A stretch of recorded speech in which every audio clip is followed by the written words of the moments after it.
Let me make this clear before we go any further. Because of the sensitivity of this topic, I will not tolerate disrespect, mockery, or foolishness in these comments. This message is for women who are genuinely seeking understanding and healing, not for debate or immature opinions. And for anyone who feels the need to jump on my post to say, what about men? Father God, in the name of Jesus, deal with them immediately. Convict their spirit before they even hit the sin button. This post ain't for arguing or debating. It's for deliverance, healing, and holy insight. Now let's talk about it. There are wives who love their husband, good men, faithful men, but those men are medically unable to perform sexually. These wives are left quietly, wrestling with desire, shame, and confusion.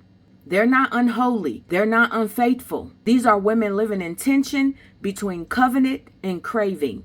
1 Corinthians chapter 7, verses 3 through 5. The scripture teaches that husband and wife should meet each other's needs sexually. But when the body fails, the spirit must fill the gap. So here's the biblical truth. Desire, it's not a sin. God built it into your design. Discipline is protection. When desire can't be met, it must be managed. Faith makes room for restoration. God can heal, renew, or redirect if you stay yielded. Intimacy is more than sex. It's connection, laughter, prayer, and shared purpose are still covenant glue. This isn't about frustration. It's about faithfulness under fire. This isn't punishment. This is proving the ground of love and endurance. God isn't asking you to deny your humanity or your desires. He's teaching you how to steward it. And no, divorce doesn't have to be the destination. Because the same God who knit your bodies together for marriage, that's the same God that can bring life into what's weak and strength into what's sacred. So don't give up on your husband and don't give in to temptation. Let God do the healing in the body, in the mind, and in the marriage. You're not dirty. You're not desperate. You're a woman that's walking through a holy test. And your honesty is your offering. Here's a prayer that you can pray. Go to my YouTube page and save this into your watch list. Father, in the name of Jesus, you see the ache that I don't speak about. You know my body, my mind, and my needs. Teach me how to carry this season with grace. Cover me from the spirit of frustration, loneliness, or lust. Heal my husband's body where healing is possible, and strengthen my spirit where patience is required. I ask that you would keep our covenant pure and our hearts connected and our hope alive until you move. In Jesus' name, amen. There's also some declarations that you can repeat daily. I am spirit-led, not flesh-driven. My covenant is covered by grace. God sustains me when man cannot satisfy me. My husband's condition does not define my fulfillment. I am disciplined, devoted, and divinely strengthened.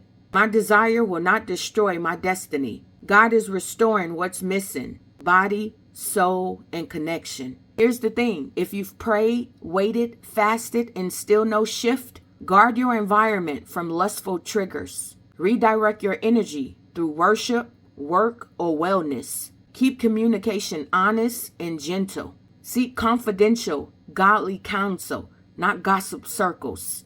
Believe for miracles, but live with wisdom. Remember, intimacy can survive even when sex cannot. You're not cursed, dear. You're being cultivated. So as you walk through this kind of season, remember this. You are not forgotten and your story is not over. You may be living with unmet desires, but you are not living without love. God still honors your covenant. And he honors you for being faithful, even when it's hard. He sees every night you've cried in silence, every moment you've had to pull your flesh under submission, and every prayer that you've whispered that no one else understood. You are seen, you are strengthened, and you are sustained. This moment in your marriage is not the end. It's an invitation to deeper trust, deeper patience, and intimacy with God himself. Because the same God who created the body, he also created the spirit. And what the body can't fulfill, the spirit will sustain until the appointed time of restoration. So keep your heart pure, your hope steady, and your faith alive. Because you never know when God might breathe new life into what seemed impossible. Stay anchored, stay prayerful, stay holy, and stay hopeful. Yep, I said it.